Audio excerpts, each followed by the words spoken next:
Morning, Nicki. It's so lovely to see you. Thank you so much for joining us for the Property Marketing Lounge International Women's Day special series. How are you? You're so welcome. Lovely to chat to you again. I'm really well. Thank you. Fantastic. Well, let's hear more about your Influential Women podcast. Can you tell us about that? I certainly can. Thank you. Well, the Influential Women podcast started on International Women's Day, actually at the Women of the World Festival, with all the buzz that surrounds that. And a year later, I was privileged to interview the founder, Jude Kelly, for the podcast. So every year has brought some incredible experiences and some incredible guests. I chat to inspiring women that are authors, broadcasters, celebrities, and women that are powerful and passionate in their communities, really. And I focus on their lives, their work, and adversity they've overcome, which might help others, uplift them, heal them, and inspire and motivate them to change their own mindset or their day. They've changed my life, my thinking. And I really think they help other people. When you hear other people's stories, it can help you with setbacks, however large or small you're going through yourself with your own life. And their philosophies and mantras, I love their mantras.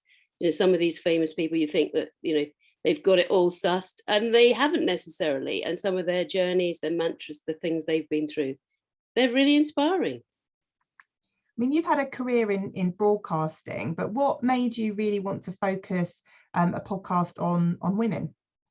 Well, I was working for the BBC and producing and presenting their podcast, which was an internal one in the industry to help women get into broadcast, because at the time there were no women in the daytime on BBC Radio 2, for example, and there were a lot of women students and people who were desperate to get into radio, and they wanted to know how to. So I interviewed women, breakfast women that were on TV, on radio, sorry, and all sorts of people, women in sport, in broadcast, and just were helping women here, women who were in the industry, to hear how they got into it and maybe it would help them.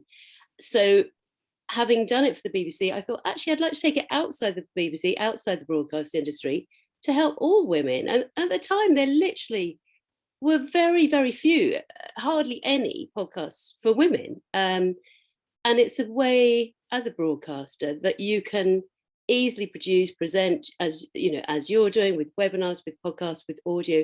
You can get your voice heard and out there on the internet for other people to hear, and then it's up to them whether they want to listen to it. And I think women, you know, they juggle so much. They go through huge setbacks, and they have such strength and adaptability to cope.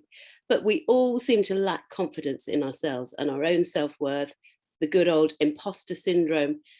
And when you hear stories of people that we put on pedestal, you know, celebrities, people we think have really got it sussed, they've got the best career, the best, like, the superwoman that we all crave to be, and they really haven't. And they tell you they're vulnerable. They tell you they've been through stuff. They tell you stuff was awful. They tell you that they've interviewed A-listers and who've failed to succeed. You know, they have had to fail to succeed. It just makes you feel better about yourself and, you know, your own stuff, your own setbacks. They've admitted to me, you know, that they've been through stuff. So I just think by hearing something in the podcast, a little nugget of a mantra or a story or a setback, a challenge, it can help maybe change someone's mindset, their thinking, their day, or even their life. You know, I'm not out there to heal the world, but it's really changed my life with stuff I've been through. And I've changed it in lockdown. You know, I thought people wouldn't want to hear big, successful power women and how well they're doing in the middle of lockdown. Everyone felt awful. They were struggling. They didn't know what to do. So I interviewed someone who'd been in prison and said, how do you cope with captivity? And that I found inspiring. She said, you know, you just get on with it. And I interviewed a trauma counsellor who said trauma unlocks years full of trauma, you know, rooms like dominoes full of all your past traumas all come back. And she said, just think of 20 things a day you're grateful for. And then the mindset, if you're grateful, you can't feel traumatized or upset at the same time as you feel grateful. So it does change your thinking. And little things like that, you just think that could help somebody. You know, that could help me, it could help my children, could help friends. actually everyone's been struggling with mental health. I've interviewed people in the past, Frank Bruno and Ruby Wax, on mental health before people even talked about mental health. It's just, if you can, I've always been a human interest journalist. If you can show that you're human, man or woman, and tell them your story, it makes someone feel better about themselves. So I think, particularly during the pandemic, those stories have helped. And in fact, I got some work on my local radio station. I couldn't get to London, so BBC Radio Suffolk. And I've been on probably 10 or 12 times. And I even closed the show with sort of inspirational chatter and chose some music to go with it, which was really funny. It was a bit like the sort of Sleeping in Seattle, if anyone's out there feeling lonely tonight, there's a song for you. And actually, I did that from home because I had all the kit and the gear. So that was quite funny. And I enjoyed doing it in my community. It's all good fun, isn't it? And I mean, you've been quite vocal about the fact that it's not actually just women that listen to these inspirational stories. What do you think your male listeners get out of the podcast? Well, I think the fact that, men are interested in women's stories because it's back to them being human. They're human interest stories. These women have been through stuff. They've got inspirational things they've done in their life. So men are just as interested to hear why women are influenced or inspirational as they are listening to other men, because we're all human. I interviewed Jerome Tilaksing, who was the founder of International Men's Day, actually, and he was the first man that's ever been on the podcast, and he was so chuffed to be on it. But he was in Trinidad, and I interviewed him from here remotely, which was incredible in itself. He founded it, very humble. He's at the University of the West Indies as a lecturer. He founded it because it's his father's birthday. His father's still alive. It's now in 70 countries across the world, International Men's Day. I was in hospital in lockdown and it was on Loose Women. All the men were on there. Ronan Keating was talking about his moisturizer. It's making men feel that it's okay to talk about stuff that hurts. We've all been in a world of pain the last 2 years and troubled and struggled with too much time in our heads, too much negativity, our own mind chatter. I think these stories just help, our reviews say that people are grateful, to hear stories like this. Is that a pattern that you've seen over the last couple of years? I guess maybe the content of your podcast has evolved slightly, like you said, with the subjects. Definitely. I mean, definitely as a journalist and as a PR, as you know, a marketing background for my first career, and broadcast was my second career, that literally you can be topical, and it's important to be topical, and it's important to know your audience and to tell them the message they need to hear. There was no point telling people how to be a businesswoman that can earn £500,000 and how wonderful it is when people were losing their jobs and they were struggling with their families and they couldn't cope with working from home. I had to switch to interviewing guests that could help heal them, that could help them cope with what they were going through, that would help. How are they feeling at this particular point of time? And the beauty of radio and podcasting is it's immediate. You can tell a story now. It's like news. You can I can record a podcast today and put it out tomorrow. I can tell the story of how people are at the particular time. So it's changing, and now it's more coming out the other side. What have we got to look forward to? What are we all thinking about now? What are we planning next? And changing the guests, which mixes it up and makes it more fun for me. Definitely. So kind of on that topic, what kind of subjects and themes do you think are going to start evolving for women in the future?